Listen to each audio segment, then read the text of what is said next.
Hey everyone, X-Man490 here. Time for a webcam video, I guess. This is my second time trying this because apparently the last time I tried this I was too talkative. Now you see, this coat of arms is symbolizes the school that I go to. It's a Jesuit school or a Catholic school led by Jesuit priests.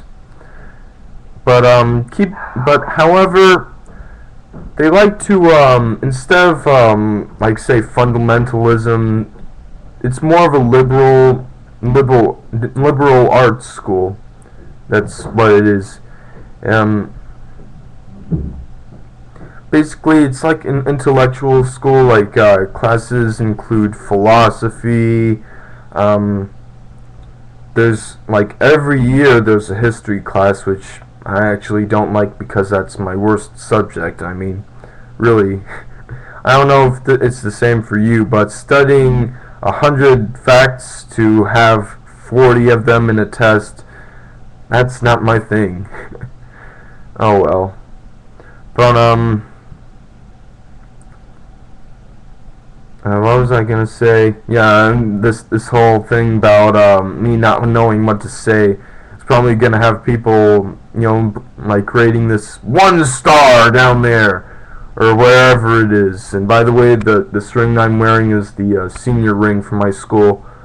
Saying that I'm part of the class of 2010 and all that jazz.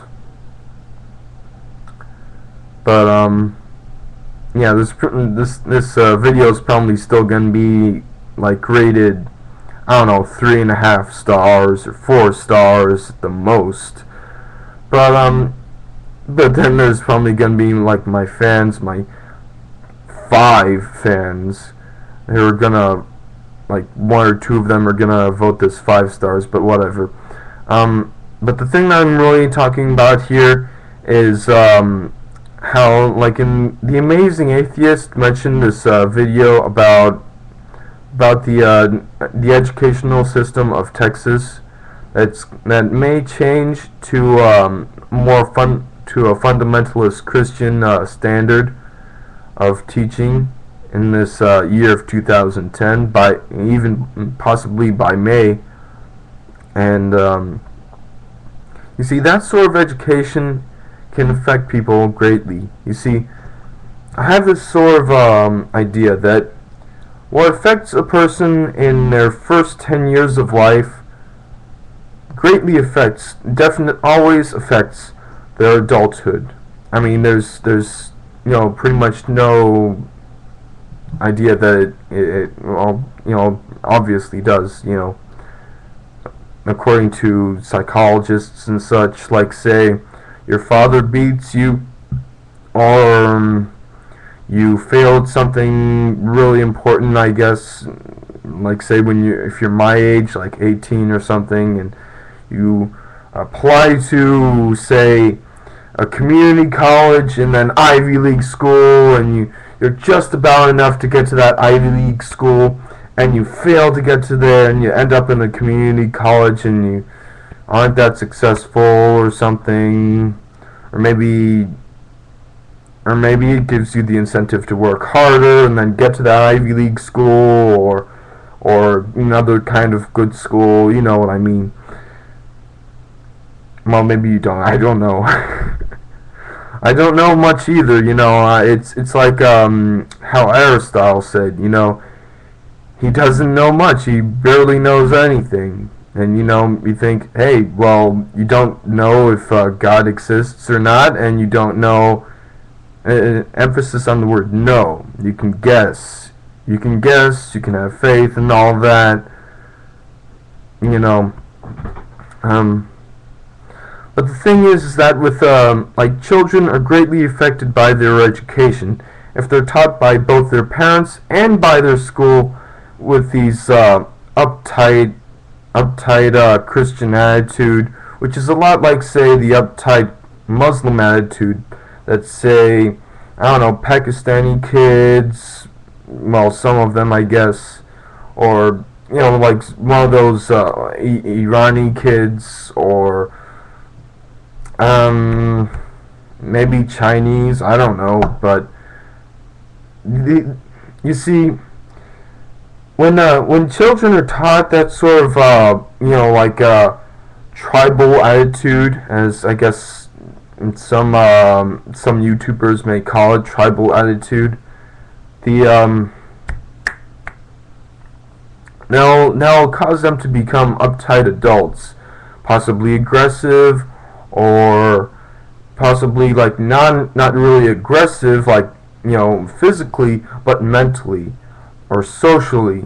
Like say they could become government officials, and then like government officials, like say I don't know, like say the guy who just stood up and called President Obama a liar or something, at the top of his voice, or the people who call the president a Muslim or something, even though, I mean, apparently he's not. I mean, he goes to church and all that, and everyone knows, or like he had a pastor or reverend, and who was kind of racist. But that's another story. We gotta be tolerant. Accept him, accept things like say Tiger Woods and how apparently he's addicted to sex, or I don't know, and he was able to do what he did and all that. I'm getting off topic. So when children are affected and then they become adults who are aggressive or too assertive or uptight or something like that, and then they go into government positions or other important positions in or highly influential positions in society, they can cause things like say like all those Al Qaeda or Taliban or whatever, the terrorists out in just wherever they are, in Great Britain or in the Middle East or in the Near East or in wherever, or maybe they could become people like I mentioned, just an imbalanced way, an imbalanced teaching on a child can affect them as an adult, and then there's the example of Adolf Hitler. Adolf Hitler was, as far as I know, he was treated poorly by his father, hit by his father many times, I guess. He failed to get into art school, and then, you all know how that ended up. So it's like this. What happens within your 10 to perhaps 20 years of life definitely always affects your adulthood. And it usually affects at an average 10 to 20 people significantly. Like affects them significantly. And it has the potential to, if a person with an uptight attitude or maybe a positive, more like a positive attitude, were to become an influential person, they could affect millions, 10 million, let's say, people. With Adolf Hitler and the whole genocide. So yeah, just what affects you as a child greatly affects you as an adult, and what affects you as an adult, or who you are as an adult, could affect many, many other people. And so keep that in mind when you're getting to parenting, kind of ease your child into autonomy, being to freedom, to let them know what freedom really is, and not just, well, you gotta believe in this, and you gotta do that, and you gotta be this sort of person, because that sort of attitude was in the past, and we know that didn't work out. So that's it for this video.